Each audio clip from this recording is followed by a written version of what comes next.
Here is where we started yesterday. And I had the blade adjusted so that it went right down the middle of the line. There is no part of the line on this piece here or on the piece that fell away. Yeah. Now let's go 180 degrees around.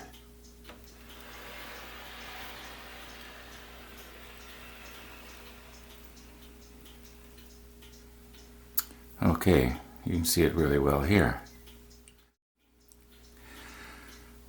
I've got my caliper set to millimeters here. Let's see if we can't just take a little measurement here. It's not going to be perfect, but it'll be approximate. Okay, so it's 3.34 millimeters. Say 3.5 millimeters. So why would there be that? Well, I've got an idea. Now here's my theory. And it's really not important. It's not as if, well, now the wheel is ruined because it's 3.34 millimeters out. Yeah, it's not a big deal, but I'm just, perplexed as to why it would change like that. Because when I used my compass here, I was being very careful not to let these points change as I did my drawing. And the proof that I didn't is the fact that the pencil came back to the exact same spot when I had completed the circle. Now here's the difference. And this is what I think happened. I could be wrong, but it's the only thing I can think of. I've been thinking about it now for over 12 hours. Anyway, when I drew the line with the pencil, with the compass, this was not supported by the center. It was laying flat on this piece of plywood.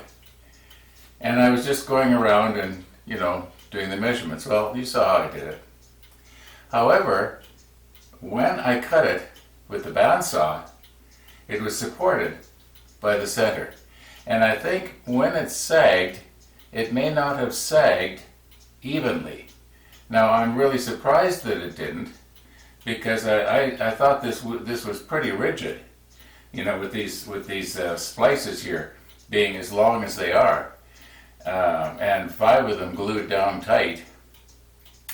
I'm very surprised that it would change, but it did. Now this brings up a problem that I may have in a few minutes, because I'm going to try and trim the inside of the teeth so that every tooth is going to be the same radius from the central point, because the inside of that movement that we built a month ago, it's going to pivot from the center. Now, I haven't mentioned this before, but this is not a new idea. This has been around for, I think, a couple of 100 years or so. A Frenchman invented this type of movement, and it's called a tourbillon or turbolo, depending on what part of the road you live in. Yeah, it's not a new idea. It's just that I'm trying to incorporate that into this movement that involves ball bearings, and I'm just playing around here. All I need is to have this thing run for 24 hours, and I'll be happy. Anyway, I think that's what happened. It changed because I supported it from the middle, not laying flat on the plywood.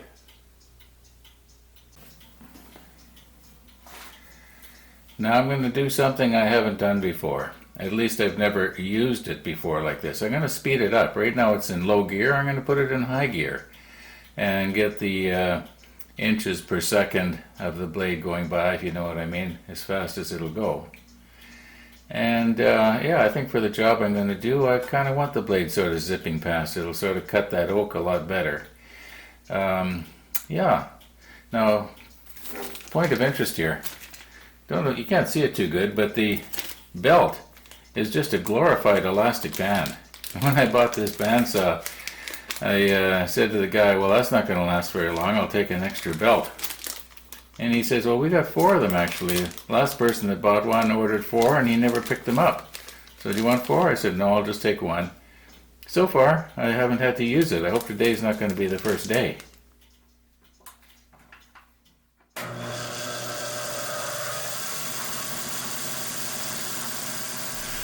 When I bought this bandsaw a few years ago, it was on sale and the price was right. And I just needed a second bandsaw, or at least I thought I did, so I could have a real skinny blade on, so I don't need to be switching back and forth. I already had the big one at that time, and I just thought I needed an extra one. However, if you don't have a bandsaw and you're thinking of upgrading and getting one, you might want to consider spending the extra money and getting the deluxe version that comes with a foot brake. Then you don't have to stand here and wait for it to coast to a stop. Well, it takes a lot longer to coast to a stop now in high gear.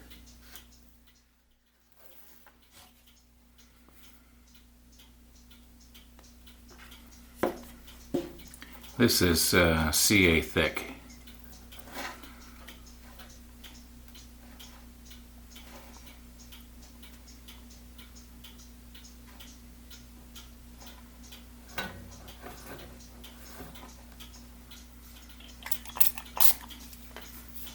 Now I realize that it's probably going to be hard to take off later, but this is just a piece of scrap plywood anyway.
This may be harder than I thought it was going to be. This blade doesn't want to twist very good.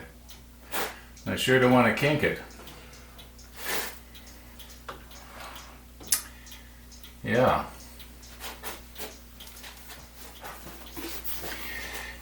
Now, no workshop should be without a red plastic pail. Now, I'll go very carefully here. Don't want to be breaking any more teeth. This ring is going to be a lot lighter once I get rid of that centerpiece.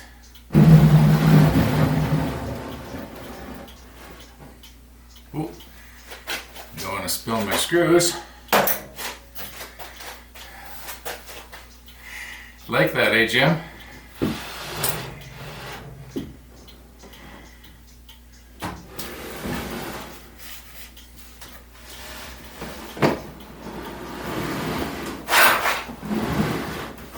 Okay, I'll just sort of move everything around here a little better. I should be able to put a screwdriver in here and wedge this apart just a little bit.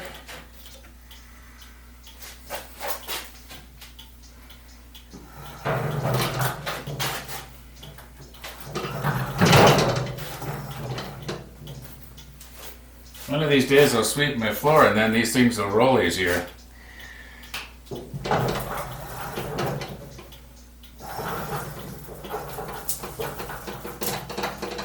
Okay, I think that'll help.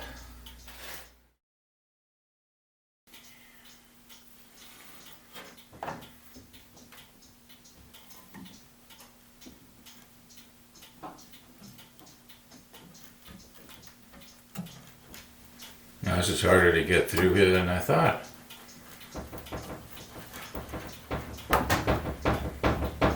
Now, I don't want to do it any more than I absolutely have to.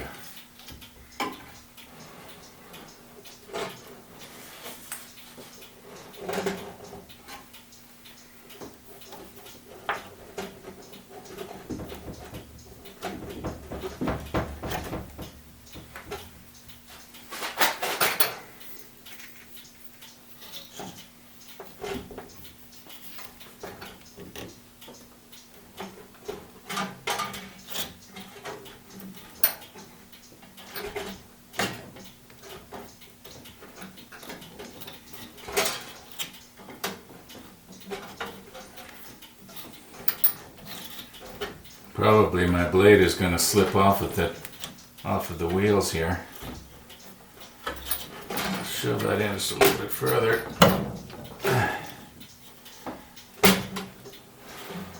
There we go, it's coming. And I think, yeah, the blade is coming off the wheels, but that's no big deal. I can get it back on again.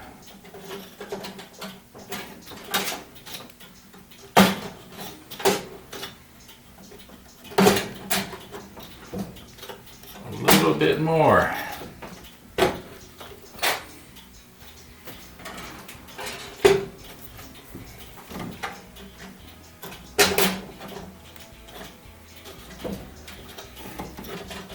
There.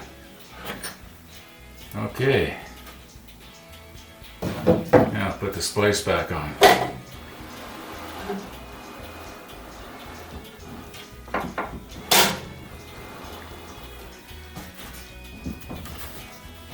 My red pail needs adjusting here.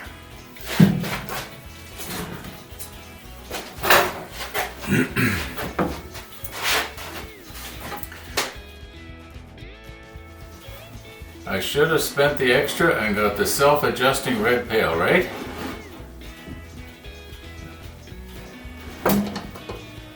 Okay, now it's safe to let go.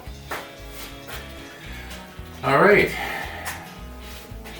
Now you know why I wanted to have one splice that I could remove. Although I think probably everybody had it figured out anyway. And it's 6 minutes after 3 right now. I'm gonna call it a day for this video. Get it uploaded and see you tomorrow. Thanks for watching.